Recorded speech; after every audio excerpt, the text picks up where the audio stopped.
I'm sure a lot of you out there have heard about Pultec EQs, and today we're going to talk about the simplicity and the sound of them, so stick around.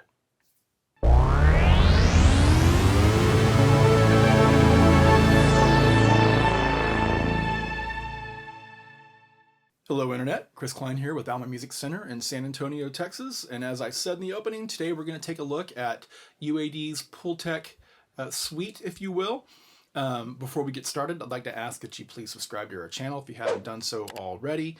We also have piano, B&O, and guitar channels. We're trying to bring you as much information as we can to help you make better informed decisions.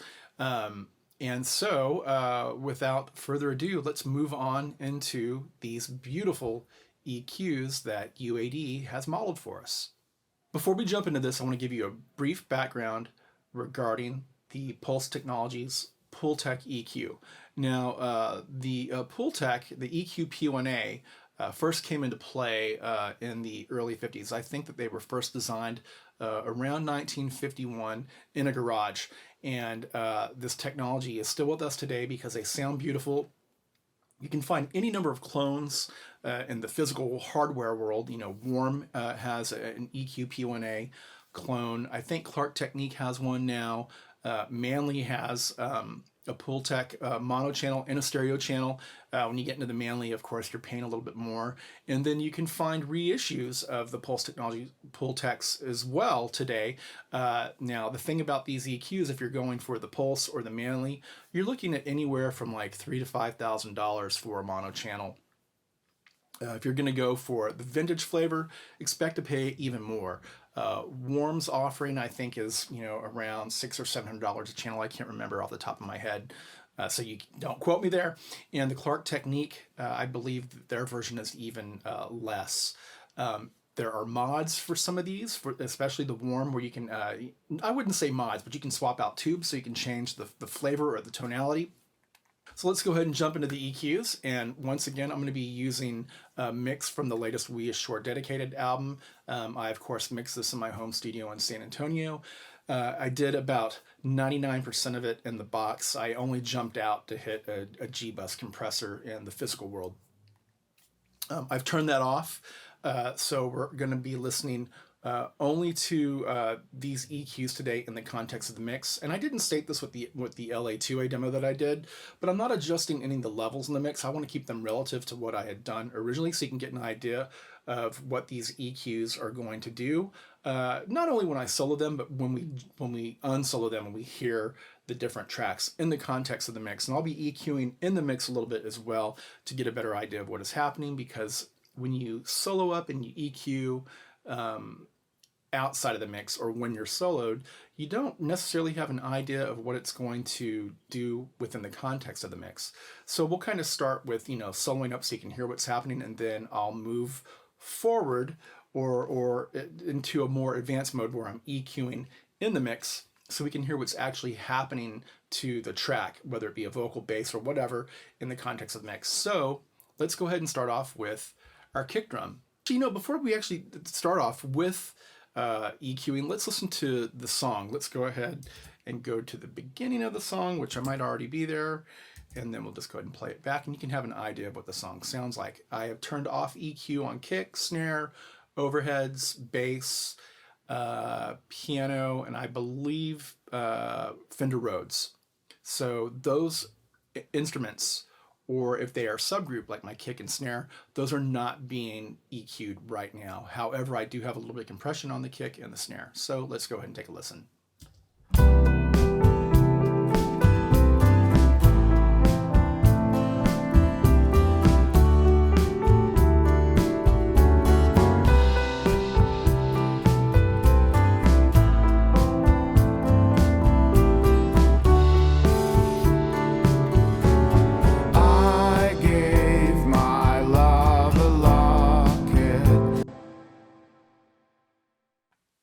So we've heard a little bit of the song now. You got the intro and the verse, and now you have kind of an idea of how the song feels. I've turned the EQ off on the kick, snare, overheads, bass, Rhodes, piano, And I don't have anything on the vocal, so let's go ahead and start playing with these EQs, get an idea of how they sound and feel. I'm going to go ahead and close all these out so we don't have all the clutter. And we're going to focus on one at a time. And we're going to start with the MEQ5. Now, the MEQ5 is going to tackle primarily our mid-range frequencies and down to our low mids and pretty low, like very low mids. You can see it goes all the way down to 200 cycles or 200 hertz. So let's go ahead and bypass it and let's take a listen to it.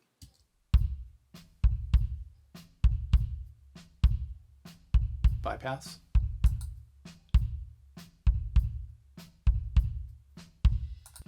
Turn off the bypass, and now we're going to go ahead and crank up the dip knob.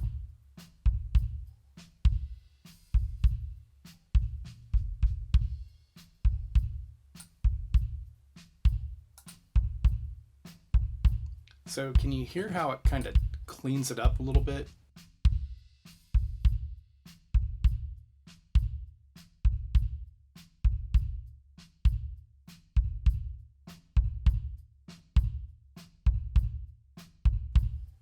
So we sucked out 500 cycles. I'm not going to boost anything down here, all right, but I am going to leave this open. Now let's get the EQ-P1A into the mix. Now what we're going to do is we're going to go ahead and boost 60 hertz, right, or 60 cycles. Now, we're bringing in a lot of mud around 60. The cool thing about this EQ is if we attenuate 60 hertz at the same time, it's actually going to filter out some of that mud that we actually brought in. Bypass. Turn the bypass off. Let's bring our attenuation down. Hear how more of that mud gets introduced? Let's bring it back up.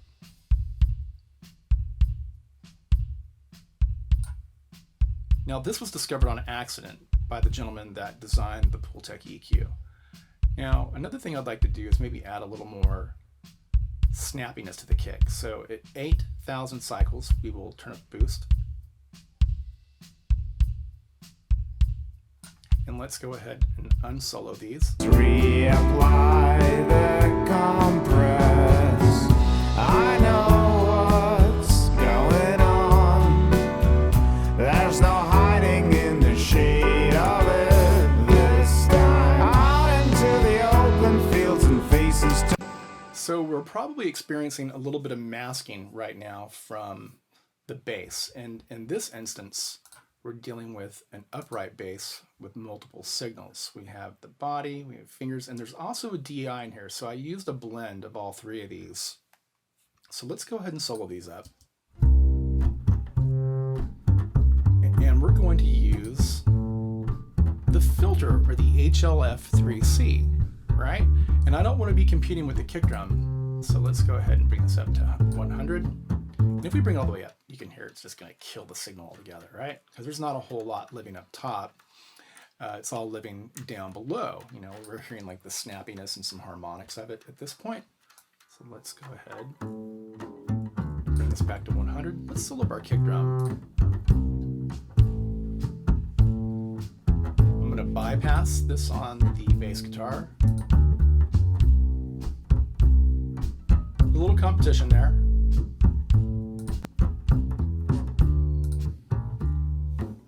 Solo these.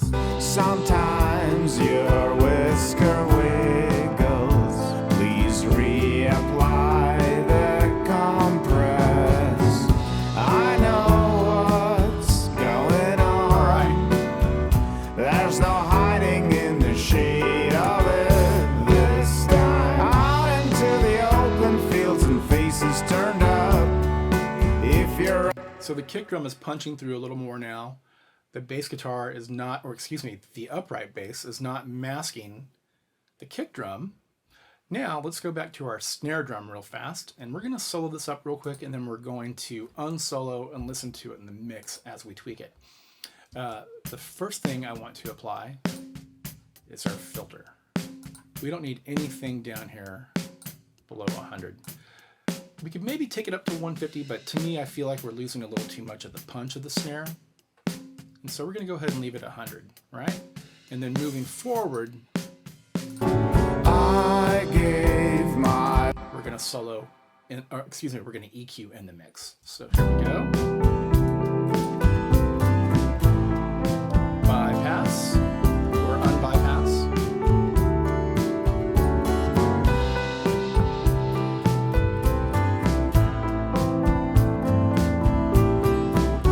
So once again, I'm going to take out a little bit of 500 on the snare.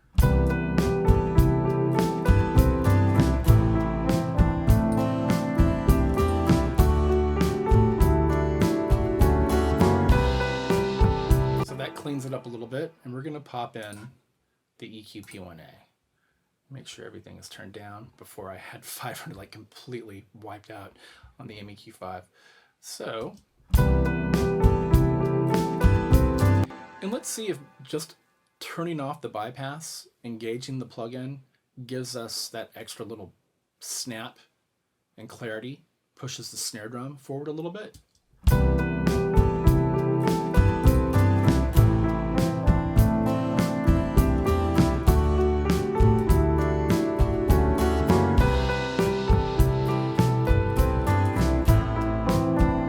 So I'm going to give it a little bit of 10K, and I'm going to bring up the bandwidth just a little bit, or the Q. So this is how much we're going to be affecting frequencies around the knee frequency, which is 10K. And we're going to go ahead and boost it in the context of the mix.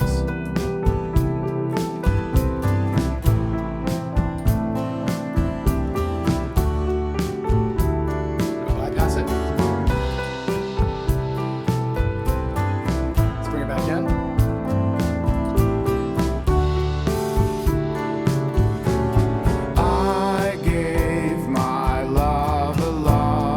Super. So it actually gets it to just punch through a little bit more. Remember, it offers just a little more than a dB of gain, adds all kinds of wonderful harmonics and color.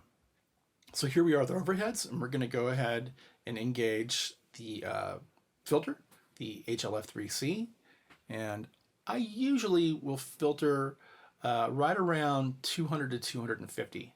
Or a low cut or a high pass. Those are interchangeable. So let's go ahead and we're going to solo up. So it cleans up, and let's EQ the rest of the mix. You will also notice that I have the LA2A on here for this song. It does what it needs to for this tune.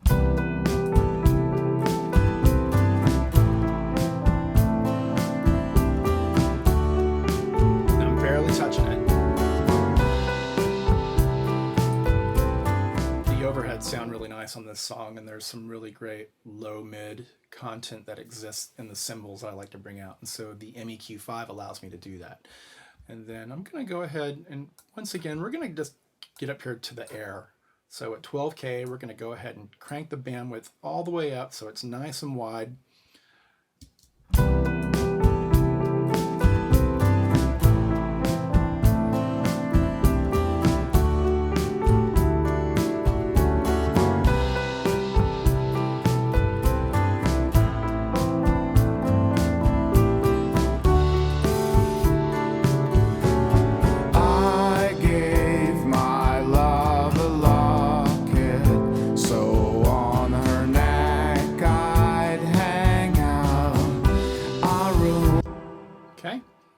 Going to go back to the bass real fast, and there's another plugin, another EQ from the suite. It's the Pultec Pro, and as you will see here, we have the MEQ5 and the EQ P1A combined into one unit.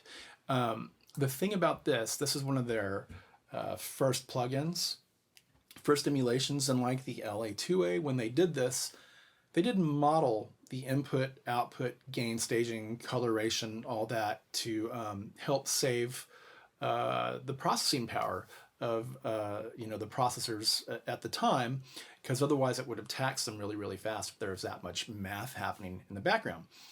So you can use the EQ P1A to get those really, really nice EQ curves, but without incorporating everything that they modeled, the transformers, which the transformers on Pultecs are really, really beautiful, and the tubes and everything else. So we're going to EQ the bass just a little bit more. So let's go ahead and bypass it. We're going to EQ it in the mix. So I'm going to go ahead and use the peak. So we have peak, dip, and peak. I'm going to go ahead and add a little bit of 200 to the bass. Not too much because there's a lot of mud that can live down there and we don't want that mud to build up too much. But I do want to feel a little more of that down in that range.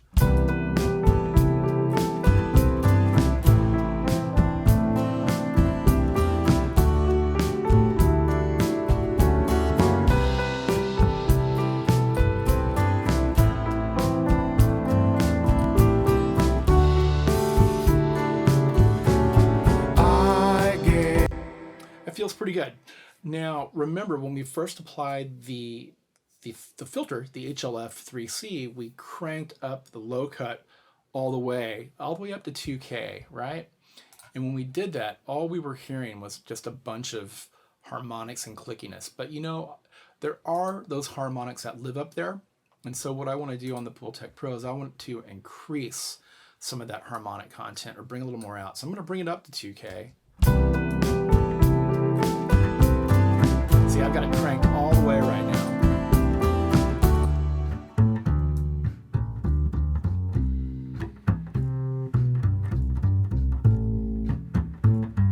So we'll go ahead and bring it back in the mix.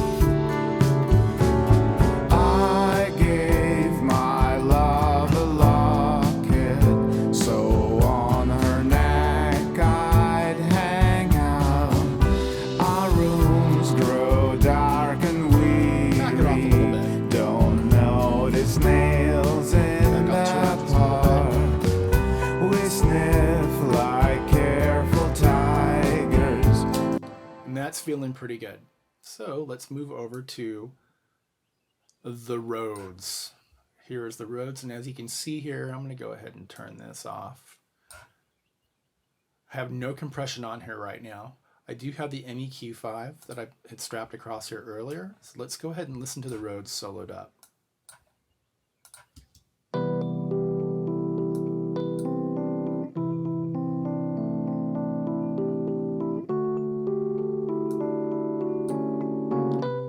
Okay, so that feels a little woofy to me.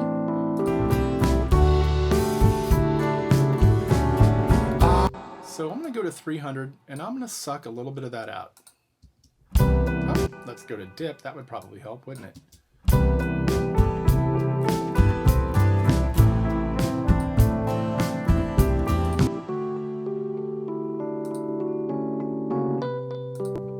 And that cleans it up quite nicely.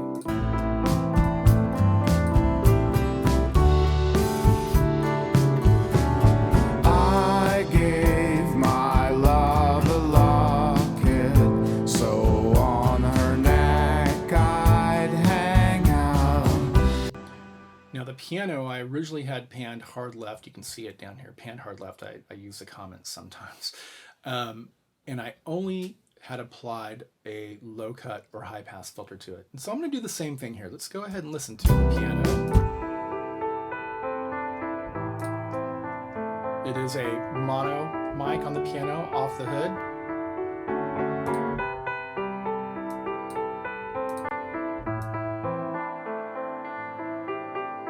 Let's do it at 200. Pan it hard left. Now let's listen to it in the mix.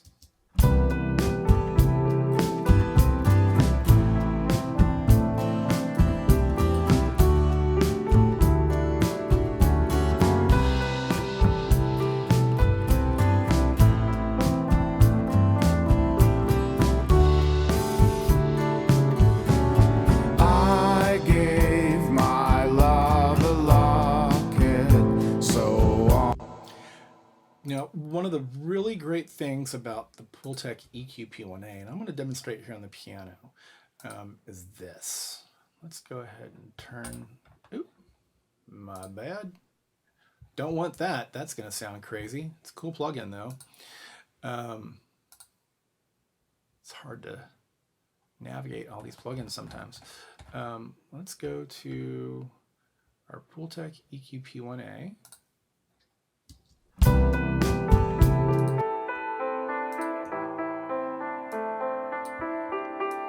Crank up our bandwidth.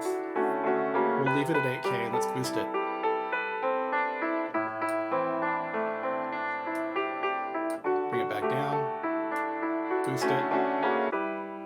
Now that's pretty extreme, but this is one of the great things about the EQ-P1A is you can get pretty extreme with it, and it tends to not get too harsh. You know, if we did that on a 1073 Neve or an API, or any number of other EQs, you know, SSL, G channel, E channel. If we were to crank up 8K that much, it might feel like it's going to shave your eyebrows off. And you can do that with a Pultec. Now, it's not going to work every time, but it works really, really well on piano, especially if you're trying to get a piano to cut. If you have a piano that's too dark.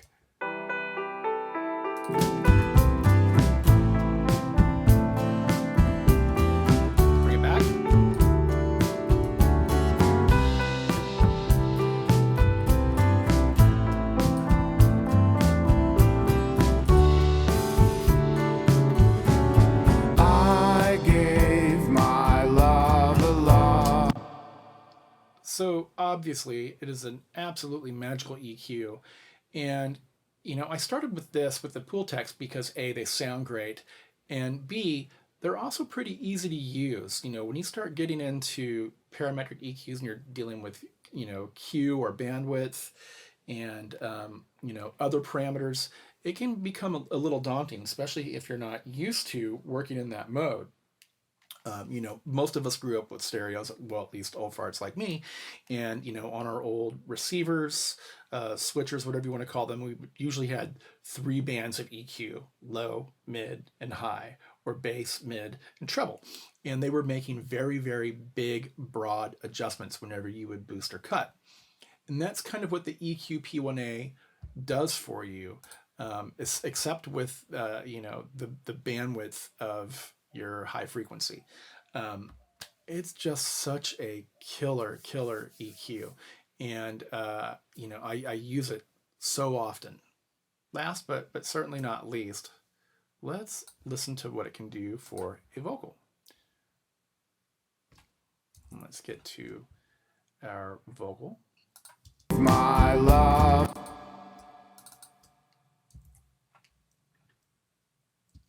I gave my love a locket. The reverb. So for those of you that are wondering, the reverb is the 224 Lexicon, which is a fantastic model. I have used these in the physical world, the hardware unit, and this sounds so good.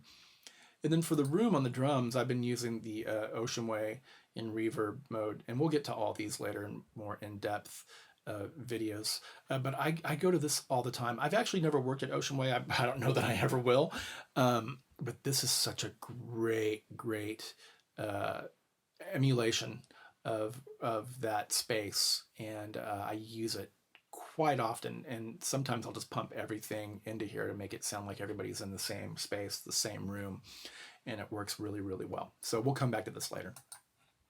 So let's go to the MEQ5. So let's go to our EQ, and really about the only thing I would probably do on this vocal at this point is maybe add a little more low mid to it, but not a lot because we don't want it to get too built up and too muddy in there. Let's go to our peak. I want to go to dip or peak. I'm interchanging those. So here we go. I gave my love. Now when I crank it up, that's obviously too much, but let's bring it up.